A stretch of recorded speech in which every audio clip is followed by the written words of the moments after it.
We wondered if Juan Salvador, the excellent penguin star of the Penguin Lessons, was the only penguin. Steve Coogan is actually biologically a penguin, so he was also... No.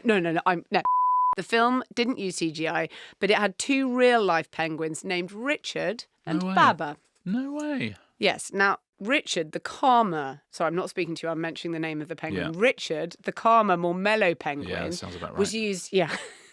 ...was used more often in scenes than the other, who was uncontrollable and maybe not very professional and couldn't make the trains run on time. So what was the other one called? Marine? The other one was called Baba. Okay. Yeah, okay. Occasionally, though, they did use a puppet penguin or a robot penguin if something has to happen without getting into the whole plot elements. But it does have some drawbacks working with the penguins because you have to carry around small fish, sprats, sardines, in order to, bribe them into action. It's actually a lot like that working with many of the major stars in Hollywood. Glenn works like that. Steve Coogan does. Just have a couple of sprats or sardines in your pocket exactly. at all times. And there's a load of strict rules about making noise on set because you can't make they're nervous. They're nervous. Of course they are, because they're acting with Steve Coogan. Yeah, of course they are. The other thing is, much like Steve Coogan, it has to take place filming between molting and mating season.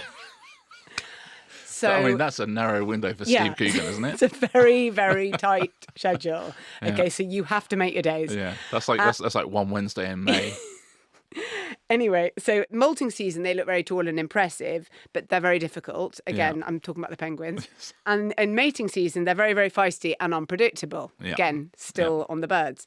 Now, the other thing was the penguins had to be introduced to the crew. So they filmed actually in Spain, and they had a rented villa in the hills above Barcelona. I mean, this is what you're dealing when you're dealing with a movie animal. Yeah. And the actors had to go and slowly introduce themselves. Oh, I hope they had to leave a little sort of silver card on a silver salver. Steve Coogan was called, I'm not taking visitors this afternoon.